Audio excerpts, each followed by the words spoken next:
नमस्कार प्रेक्षकांनो, या मालिकेच्या आजच्या जबरदस्त भागामध्ये आपलं स्वागत आहे. आणि त्यामध्ये अतिशय जबरदस्त असा ट्विस्ट आलेला आहे आणि तो म्हणजे आता भयानक सत्याच्या उलगड्याने आता तिलोत्तमाने आखलेला डाव अबीर, सावली आणि सारंग आता कसे हाणून पाडतात.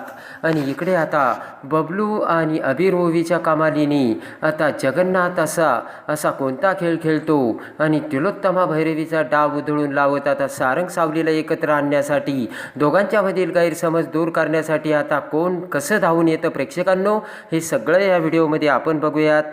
चला तर व्हिडिओला सुरुवात करूया. आणि इकडे आता तिलोत्तमाने आता मोनिकाला सांगितलेलं काम ऐकून इकडे मोनिका आता रागाने बेडरूममध्ये येते आणि राजकुमारला म्हणते की राजकुमार, तुझी आई ना किती घाणेरडे प्लान करते आणि घाणेरडे डाव खेळते, कळते का तुला काही? आणि ती सावली आपल्यासाठी या घरात राहणं किती महत्त्वाचं आहे तुला कळतंय का? ते ऐकताच आता राजकुमार हा सावलीकडे बघतो आणि मोनिका म्हणते की सावली या घरात येणं म्हणजे आपल्यासाठी हुकमाचा यक्का ठरणार आहे. तेव्हा आता राजकुमार म्हणतो की तू काय बोलतेस मोनिका, मला कळत नाहीये. आणि मोनिका म्हणते की राजकुमार, जर सावली या घरात आली तर काय होईल याचा तू विचार केलाय ना? की नसेल केला तू थांब, मी तुला सांगते. आणि मोनिका म्हणते की तुला माहिती आहे का, सावली जर या घरात आली तर सारंगच्या डोळ्यासमोर आणि सारंगच्या डोक्यात 24 तास फक्त सावली राहणार आहे.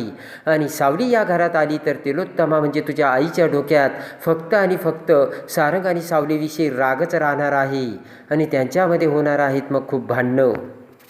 सगळ्या सिच्युएशन्समुळे ना एक दिवस खूप सारे वाद होऊन एक मोठं भांडण होईल आणि मग त्या भांडणामधून दोघांपैकी एक कोणीतरी हे घर सोडून निघून जाईल. मग जो कोणी या घरात मागे राहील, मग तो सारंग असो किंवा आई असो, त्या दोघांपैकी एकाचा काटा काढणं आपल्यासाठी असं. मोनिका म्हणते की त्यांच्यामध्ये ना खूप कडाक्याचं भांडण होईल आणि मग त्या भांडणातून कोणी दोघांपैकी एक जण बाहेर जाईल आणि जेव्हा दोघांपैकी एक जण बाहेर जाईल तेव्हा एकाचा बंदोबस्त करणं आणि एकाचा काटा काढणं आपल्यासाठी खूप सोपं जाईल. राजकुमार, तुला कळतंय का? आणि इकडे आता राजकुमार म्हणतो की तुला माहिती नाही, माझी आईच त्या सावलीला घराबाहेर काढेल. तू माझ्या आईला अजून माहिती नाही आहे माझी आई कशी आहे. तर मोनिका म्हणते की तुझ्या आईने आपल्या दोघांना जो टास्क दिला आहे ना राजकुमार, आणि त्या टास्कमुळे जसे काय तुझ्या आईने आपल्या हातात या घराच्या चाव्याच दिल्यात आणि मला वाटतंय त्याच ताकदीने आपण त्यांच्या तालावर नाचत राहू. मोनिका म्हणते की पण आपल्याला आता ज्या चाव्या मिळाल्यात ना त्याचा वापर आपण आपल्या फायद्यासाठी करायचा आहे. राजकुमार, तुला कळतंय का? राजकुमार म्हणतो आता ना मी फार कन्फ्यूज झालंय, नेमकं काय करायचं तेच मला काही कळत नाही. तर मोनिका म्हणते की थांब, मी तुला सांगते. म्हणते की आईने तुला सारंग आणि सावलीवरती लक्ष ठेवायला सांगितलं, वाच ठेवायला सांगितलं, तो कुठे जातो, ते एकमेकांना भेटतात का, हे सगळं तू करायचं आणि दोघांचीही अपडेट तू आईला द्यायची सुद्धा. आणि मोनिका म्हणते की त्याचबरोबर सारंग आणि आईमध्ये रोज नवीन वाद कसे होतील याचा सुद्धा तू विचार करायचास राजकुमार. आणि लगेच आता राजकुमारकडे बघत मोनिका म्हणते की खरा गेम प्लान तर तोच आहे, डबल क्रॉस करायचं. तर राजकुमार म्हणतो की बरं झालं तुम्हाला सांगितलं, आता ना मी डबलच क्रॉस करीन. आणि राजकुमार म्हणतो की तुला ना त्या सावलीच्या नवऱ्याला फितवायचं आहे, तू कसं फितवणार? तर लगेच आता मोनिका म्हणते की ना मला तो टास्क खरंच खूप अवघड वाटतोय. एकतर तो नवरा तिचा मतिमंद वाटतोय आणि त्याला फितवायचं म्हणले आपल्याला ना नवीन काहीतरी प्लान करावा लागेल. आणि इकडे आता फोनवर बोलत व्यंकटेश आता सावलीसमोर येतो आणि त्यानंतर फोन ठेवतच व्यंकटेश म्हणतो की सावली, मला वाटतंय ना मी ना काहीतरी छोटं मोठं काम करण्यासाठी बेळगावला जावं, तिथेच काहीतरी छोटं मोठं काम करीन आणि अम्माच्या औषध पाण्याचा खर्च आणि घराचा कर्जसुद्धा फेडीन. सावली म्हणते की पण तिथे गेल्यानंतर तुम्हाला ना तो गुंड परत त्रास देईल. आणि व्यंकटेश म्हणतो की इकडे आल्यापासून तुझा खोटा नवरा, हेच काम मी करतोय आणि तुझा खोटा नवरा बनूनच मी हे सगळं आत्तापर्यंत इथपर्यंत आलो आहे, बाकी काहीच करत नाही आहे मी. सावली म्हणते की हे बघा, तुम्ही घाई करू नका, सगळं काही व्यवस्थित होईल. आणि सावली म्हणते की मी बाबांशी बोलले, ते ऑफिसमध्ये चौकशी करून काहीतरी तुमच्या कामासंबंधी करणार आहेत. तर तेवढ्यात सावली अशी हाक मारून मोनिका तिथे येते आणि लगेच आता मोनिका तिथे येत म्हणते की मी ना तुम्हाला भेटायला आले. तर आता सावली म्हणते की थांबा, मी तुम्हाला तुमच्यासाठी काहीतरी घेऊन येते. तर मोनिका म्हणते की नको, तू अगोदर तिथे बस सावली. आणि मोनिका म्हणते की तुम्ही घराबाहेर निघताना आई तुमच्याशी ज्या पद्धतीने वागल्या ना ते खरोखर चुकीचं होतं आणि ते मला खूप गिल्टी फील झाल्याचे आता मोनिका सावली आणि व्यंकटेशला बोलते. आणि तू सारंगसाठी एवढं काही केलं सावली, त्यामुळे तुला ना आईने एवढं बोलायला नको होतं, पण त्याची तू काळजी करू नकोस. आणि सावली, तू एवढं मनाला सुद्धा वाटून घेऊ नकोस असे आता मोनिका सांगते. आणि सावली म्हणते की जाऊ द्या मोनिका ताई, सारंगच्या त्या आई आहेत आणि आपल्याला सारंगची जेवढी काळजी आहे तेव्हा त्यांनासुद्धा सारंगची तेवढी काळजी वाटणारच असे सावली बोलते. आणि सावली म्हणते की माझ्यासाठी सारंग सर आता बरे झालेत ना, ते बरे झाले हेच माझ्यासाठी महत्त्वाचं आहे. आईचा तुम्ही नका विचार करू. तर मोनिका म्हणते कशी ग तू सावली, एवढे तुझ्याशी सावली एवढं त्या वाईट वागल्या तरीसुद्धा त्यांच्या मनाबद्दल तू चांगलाच विचार करते. आणि मोनिका म्हणते की खरं सांगू का, मला ना असं बोर झालं होतं. तुम्ही आले होते तेव्हा कसं घर भरल्यासारखं वाटत होतं, पण तुम्ही गेल्यानंतर ना मला करमेना असंच झालं. म्हणून मी विचार केला डिरेक्टली तुम्हाला येऊनच भेटावं, म्हणून मी तुला भेटायला आली असे आता मोनिका सांगते. आणि खरंच मोनिका म्हणते की आम्ही सगळेजण तुम्हाला मिस करतोय. तेवढ्यात व्यंकटेश तेथून उठून जाऊ लागतो. तर आता इकडे पटकन आता मोनिका म्हणते की व्यंकटेशजी तुम्ही कुठे चाललात, थांबा ना. आणि इकडे आता मोनिका म्हणते की खरं तर ना मला तुमच्याशी बोलायचं आहे. आणि इकडे आता मोनिका म्हणते की व्यंकटेशजी आहो बसा, राजकुमार आणि मी रात्रीच बोलत होते, तुमचा विषय निघाला होता, त्याच वेळेस आम्ही ठरवलं. तर लगेच आता मोनिका म्हणते की व्यंकटेशजी मी असं ऐकलं की तुम्ही जॉबच्या शोधात आहात म्हणून. व्यंकटेश म्हणतो हो हो मी जॉबच शोधतोय. तर मोनिका म्हणते की मग आता जॉब शोधायची गरज नाही आहे, कारण राजकुमार आणि मी ठरवलं आहे आपल्याच कंपनीत तुम्हाला जॉब द्यायचा आहे. आणि हसतच मोनिका म्हणते की बोला ना मग व्यंकटेशजी, तुम्ही आपल्या कंपनीत कधी जॉईंट होत आहेत. सावली म्हणते 1 मिनटं आम्हाला ना विचार करायला थोडा वेळ हवा आहे. मोनिका म्हणते की त्यात काय विचार करायचा सावली, अगं आपलीच कंपनी आहे आणि तुझ्या नावाचा तर आता आपल्या कंपनीत ब्रँडच आहे ना. सावली सनस्क्रीन हा फक्त आता एक बेसिक प्रॉडक्ट राहिला नसून तो एक खूप मोठा ब्रँड झाला आहे. ब्रँड सावली सनस्क्रीन तसे आता मोनिका सावली आणि व्यंकटेशला पटवून देते. मोनिका हसतच म्हणते की तेव्हा ही कंपनी तुझीच आहे ग, आणि व्यंकटेशजी त्या कंपनीत जॉब करणार आहेत, तेव्हा एवढा काय विचार करायचा आहे. सावली म्हणते तरीसुद्धा आम्हाला थोडा वेळ हवा आहे, तर उठून आता उभा राहात. मोनिका म्हणते की तुम्ही ही संधी जाऊ देऊ नका, विचार करा आणि कधी जॉईंट होत आहे ते सांगा, बाय असे करत आता मोनिका तिथून निघून जाते. आणि इकडे आता मोनिका जाता क्षणी सावली विचार करू लागते. इकडे आता बेडरूममध्ये सगळी तयारी करून ओवी आता सारंग येण्याची वाट बघत असते. ओवी एरझऱ्या मारत म्हणते की कधी येणार बाबा, किती वेळ झाला आहे. आणि ओवी म्हणते की येऊ दे आता त्याला, मी ना त्याच्याशी कट्टीच करते. आणि एवढ्यात आता ओवी ही कंबल घेऊन झोपते. तर ओवीला वाटतंय की आता सारंगच आला आहे आणि बबलू तिथे आलेला असतो. तर आता ओवी म्हणते की बाबा एवढा वेळ लागतोय का यायला, आता मी तुझ्याशी ना बोलणारच नाही. तर बबलू म्हणतो हे काय ओवी आहे का मी आहे. आणि पटकन बबलूला बघताच ओवी आता बबलूच्या अंगावर उडी मारते. आणि ओवी म्हणते की अरे बबलू दादा मला तुझ्याशी काहीतरी बोलायचं होतं, बरं झालंस तू आला. आणि बबलू म्हणतो की आता बाबांवरती बाबाचा राग माझ्यावर काढत होती आणि आता माझ्याशी गोडगोड बोलायला लागली. ओवी म्हणते मला सांग ना बाबा तुझ्यासोबत आलाय का. आणि बबलू म्हणतो की बाबा नाही आला तुझा, मीच पुढे आलो.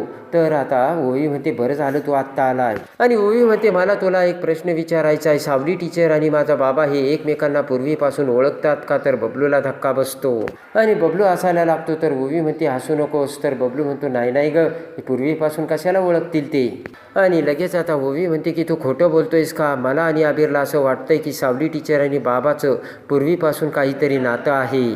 आणि लगेच आता बबलू म्हणतो की तुम्हाला डाऊट कसा आला, तुम्हाला कोणी सांगितलंय का. तर ओवी म्हणते जेवढं विचारते ना तेवढंच सांग.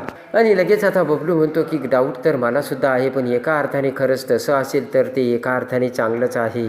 आणि बबलू म्हणतो की मग तसं असेल तर मला सुद्धा आवडेल. ओवी म्हणते खरंच मग तू आमच्या टीममध्येच बरं का. आणि बबलू म्हणतो की म्हणजे तुमच्या दोघांची टीम आहे का. ओवी म्हणते हो आबिर आणि माझ्या टीममध्ये आता तू सामील होणार आहे, कारण आम्ही दोघांनी ठरवलं आहे की त्या दोघांना एकत्र आणायचं आहे म्हणून. आणि ओवी आता बबलूकडे बघत आता हसू लागते. इकडे आता व्यंकटेश आणि सावली जगन्नाथला मोनिकाने जॉब आता व्यंकटेशला ऑफर केल्याची जी ऑफर दिल्याची आता सांगते.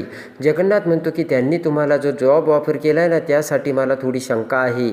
तेव्हा आता व्यंकटेश म्हणतो जगन्नाथजी तुम्ही विनाकारण शंका घेऊ नका, कारण ती माणसे खूप चांगली वाटत आहेत. आणि व्यंकटेश म्हणतो की आपण भलत्याच गोष्टीचा कशाला वाईट अर्थ काढायचा आहे.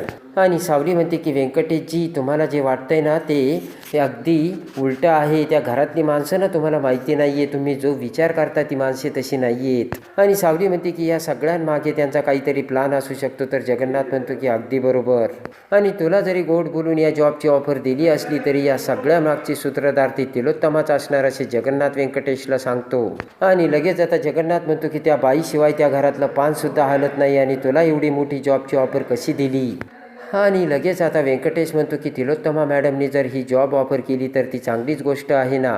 सावली म्हणते व्यंकटेशजी तुम्ही जसा विचार करता तसं जर असेल तर चांगलंच आहे आणि तुम्ही जर ही ऑफर स्वीकारली तर परिस्थिती विस्कटून जाणार असल्याचे आता सावली बोलते. सावली म्हणते आपण नकार नाही का देऊ शकत. तर व्यंकटेशकडे बघत आता जगन्नाथ म्हणतो की त्या घरातली परिस्थिती आणि त्या घरातली लोक तुला माहिती नाही आहे व्यंकटेशजी. जगन्नाथ म्हणतो त्या घरातील व्यक्ती कधीही कुणाच्या मदतीला पुढे आलेली नाही आहे आणि ते ज्याला मदत करतात ना त्यामागे नक्की काहीतरी कट आणि स्वार्थ असतो असे आता जगन्नाथ सांगतो. आणि लगेच आता जगन्नाथ म्हणतो की मला वाटतं की तू ही ऑफर स्वीकारायला नको आणि यापासून तू दूरच राहायला हवं.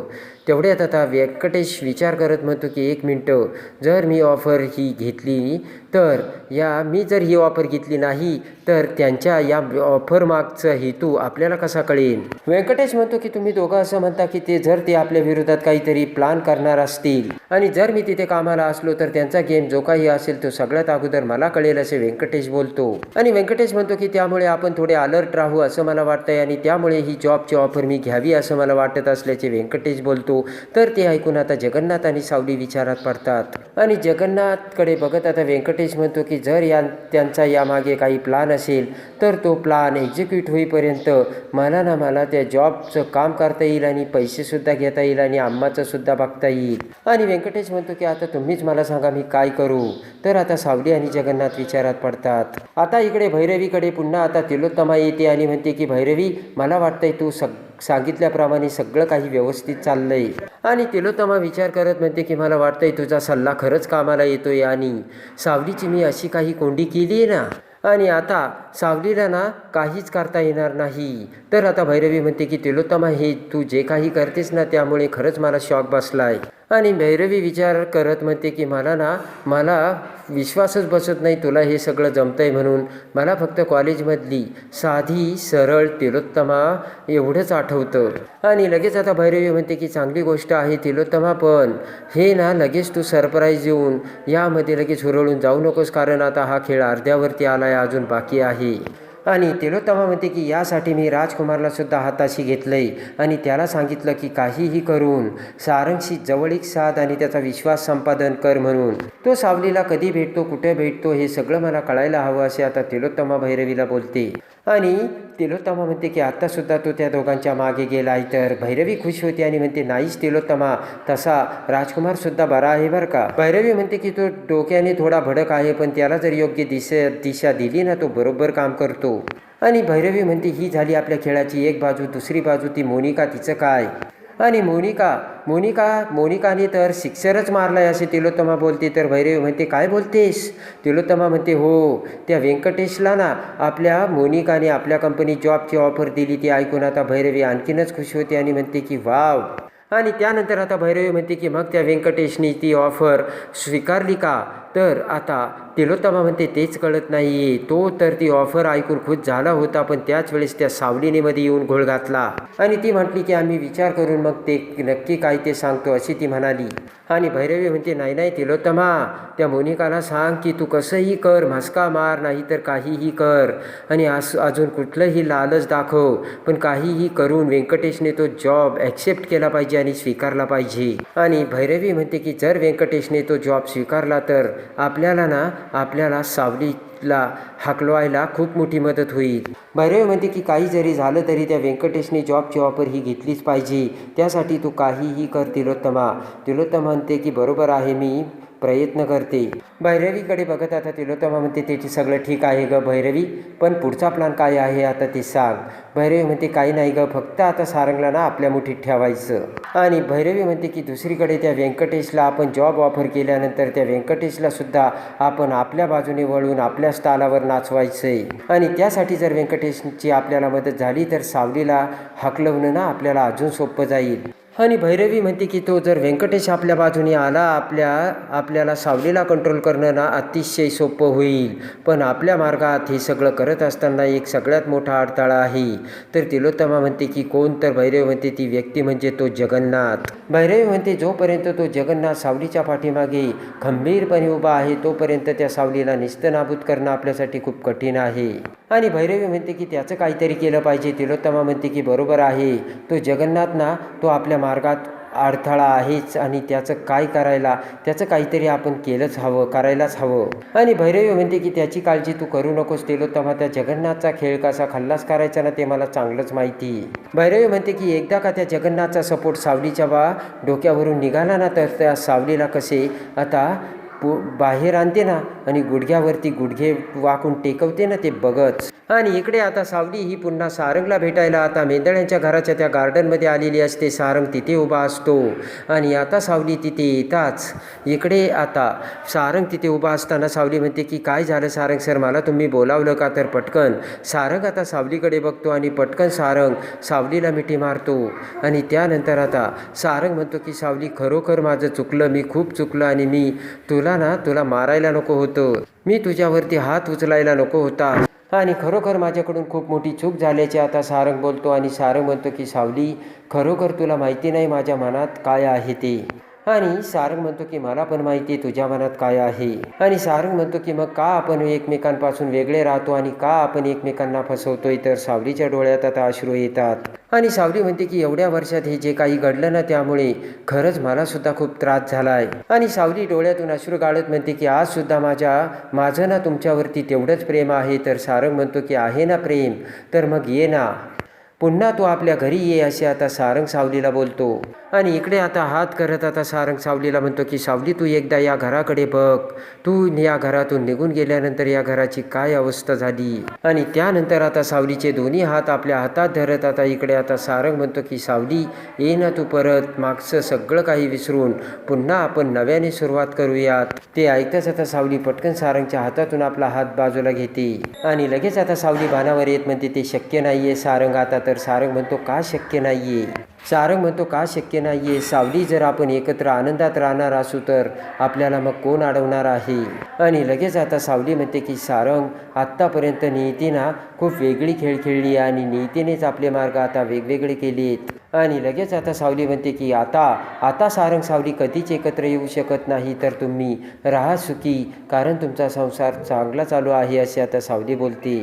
आणि सावली म्हणते की खरंच तुम्ही समजून घ्या. तर सारंग म्हणतो की आपण समजूतदार आहोत ना, हेच आपलं चुकतंय आणि आपण समजून घेतोय हेच आपलं चुकतंय, असे आता सारंग सावलीला बोलतो.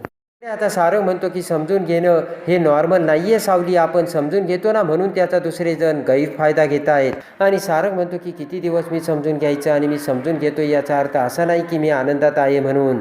आणि सारंगचे ते बोलणे ऐकताच आता सावली सारंगकडे बघते आणि सारंगच्या डोळ्यात पाणी येतं. तर सारंग म्हणतो तू आनंदात राहावीस म्हणून मी समजून घेतोय. आणि लगेच आता सारंग म्हणतो हे जर असंच पुढे चालू राहिलं तर मी नाही जगू शकणार आणि एक ना एक दिवस मी लवकरच मरेन, असे आता बोलताच सावली सारंगच्या तोंडाला हात लावते. आणि लगेच आता सारंग म्हणतो खरोखर मी एक दिवशी मरेन. तर आता सावली लगेच आता सारंगच्या तोंडाला हात लावते. आणि त्यानंतर आता इकडे ओवी ही आता इकडे अमृताकडे येते आणि ओवी आता अमृताच्या डोक्यात सारंग सावलीला जर एकत्र आणायचं असेल तर माझ्याकडे एक आयडिया असल्याचे सांगते. अमृता खुश होते आणि म्हणते सांग ना ग काय आयडिया आहे. तर ओवी म्हणते ते सिक्रेट आहे. आणि इकडे आता मोनिका पुन्हा व्यंकटेशला आता फोन करते. तर व्यंकटेश म्हणतो की मला सावलीशी बोलावं लागेल. तर मोनिका म्हणते की हे काय व्यंकटेशजी, तुम्ही तुमच्या आयुष्याचे निर्णय स्वतः नाही घेऊ शकत का?